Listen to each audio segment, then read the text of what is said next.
सखी का हो बताओ ना एक संग हमनी के मेला में सन वहाँ के केने भुला गई के तार मर्दू। हाँ ए सखी देखा ना तारा मर्दू के हमहू ने की देख ले।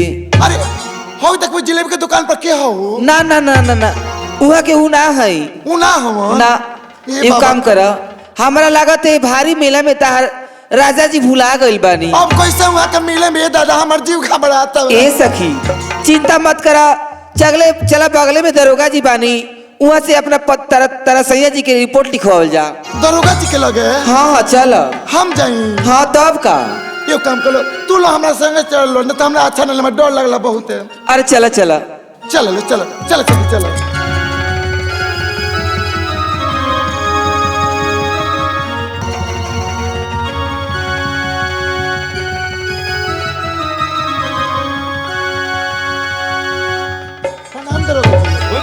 खुश रहो दरोगा जी बोलो।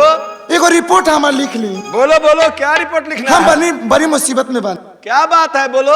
हमार मालिक मेला में भूला गइल बनी। ओ हाँ तुम्हारे मालिक मेला में खो गए हैं। हाँ सर रिपोर्ट लिखना है। तो हमरा के रिपोर्ट लिखा के हमारा मालिक के खोजवा दी। ठीक है बोलो बोलो मैं रिपोर्ट लिखता हूँ बोलो।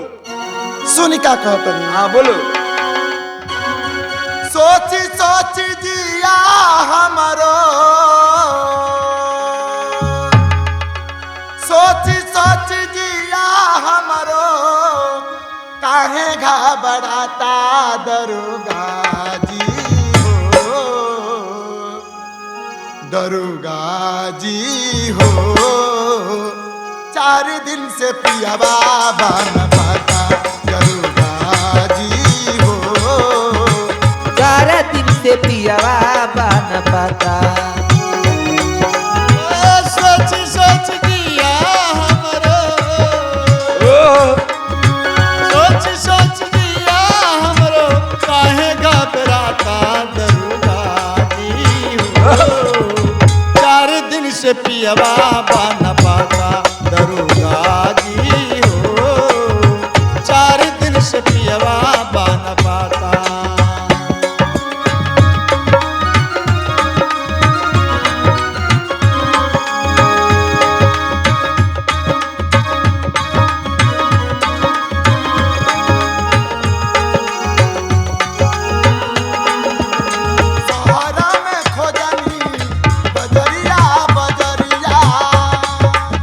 सहारा में खोजनी बजरिया बजरिया ओ सहारा में खोजनी बजरिया बजरिया पतहू बलम जीना आवेले नजरिया कतहू बलमू जीना आरेले नजरिया। ए दरोगा जी कौन ऐसा दुकान देखे मेला में केनहू देखे ये कोनो दुकान छोड़ले नहीं कि हम काज हमारा जब कहाँ भूला गया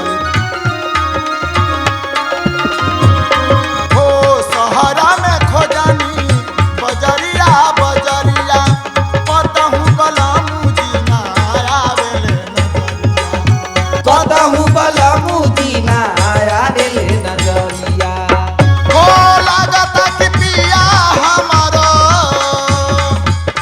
लागता कि पिया हमरो गइल काला काटा दरोगा जी हो अभी पता लगा रहे हैं। पियवा बन पाता दरोगा जी हो 4 दिन से पियवा बन पाता अरे 4 दिन से पियवा बन पाता हो 4 दिन से पियवा